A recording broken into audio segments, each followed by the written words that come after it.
Hey friends, welcome back to My Kitchen, My Rules. I'm Leigh Brown, and if you did not know, I'm in North Carolina, which means that's why y'all have an accent. I don't. But if you follow me on Instagram or Facebook, you've noticed that I have an abundance of figs coming out of my fig tree right now, and these are the big old brown ones. Oh, they're so good. I could just eat them nonstop, but that's probably not good for my digestive tract. And so we got things to make. We're gonna be making an apple fig custard here shortly, and then I'm gonna make a fig cake. So stay tuned for all the ways you too can use up your figs. And actually those you could do with dried figs, but there's something you can do with fresh figs that frankly dried just can't stand up to. So sometimes you have to have fresh. We are making some fig preserves today. And so step one is actually in the outfit I'm in now, because this is yesterday according to the second half of the show. Fig preserves, when done correctly, set overnight. And so here's what we have in our pot. I've got about 2 quarts of figs, and that's covered up with an equal amount of Dixie Crystals granulated sugar. So if you only want to make a little bit of fig preserves and you want to use like 3 figs, well, that's how much sugar you use. And if you have 14 gallons of figs, that's how much sugar you use. And you're thinking, Leigh Brown, that is too much sugar. No, it's just a ratio thing, y'all. It's just math. Do your math. And so in my pot, you can see that I have 2 quarts of figs, 2 quarts of sugar, and you could cup it out. This was like 6 cups worth of sugar and 6 cups worth of figs. And then I took 1 lemon and sliced it up and threw it in here. So we have lemons, Dixie Crystal sugar, and figs, and then we're gonna cover it. This will sit on my stove overnight. It's not warmed up though, it's just on the stove to be out of my way.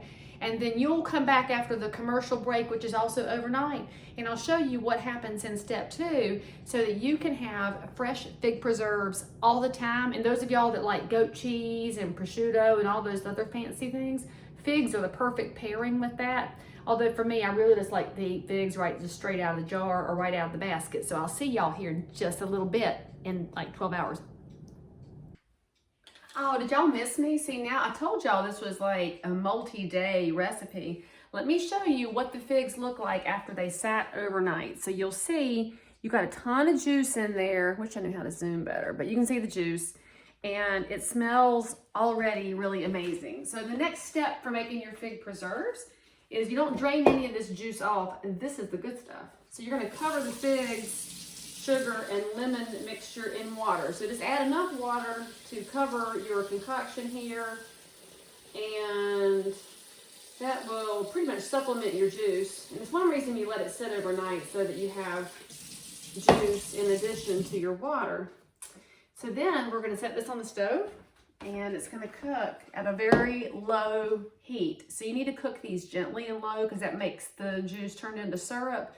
So depending on where you keep it, like a number 2 on your dial. So this will cook for 1.5 hours to 2 hours, and you'll know it's done when it's got some little tiny bubbles, but you can see that it's more of a bloop bloop for the syrup instead of the little bubbly things. And so that's what we're gonna do next. We're gonna let it sit for about 2 hours on the stove, and then we'll circle back and see what you get. All right, so now it's time for the fun part. With these fig preserves, what you should know is that the figs are still fat and whole. Let me see if I can bring this over to the camera so y'all can look. Actually, I'll put them in a jar. And these are heated up in their hot water bath so that they will be ready to accept our figs. And if you don't know the way to do it, I highly recommend, that's some reason to buy ball jars, which y'all know I have my ball jar necklace that I got at the Southern Christmas show. It's like my favorite thing. And the instructions are on the box. But you see, you gotta leave a little bit of headspace in your jar. And see, it's these nice fat figs.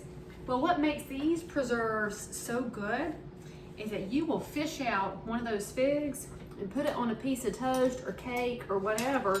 Take your fork and mash it around, and it is amazing. And so the juice is not just in here to be syrup, that's there to keep your figs nice and sweet. And so that's all there is to it. And all we're gonna do next is, after I fill these jars up, we're gonna put them back in the hot water bath on the stove until those lids have tightened themselves all the way down. And that, my friends, is how you make some good, easy Southern fig preserves. And I think you should try some if you have access to figs, because I'm pretty sure you're gonna love them. And if you don't have access to figs and you want some, I'm putting one of the lemon slices in here. I'll put those in as many jars as I can. And if you want some, by the way, you can let me be your realtor. Maybe this will be your closing present. You never know. Maybe you're a realtor somewhere who needs a good pro here in Charlotte and Concord. You might get a jar of fig preserves. You never know. In the meantime, go enjoy your fresh stuff, and we'll see you back here on My Kitchen, My Rules.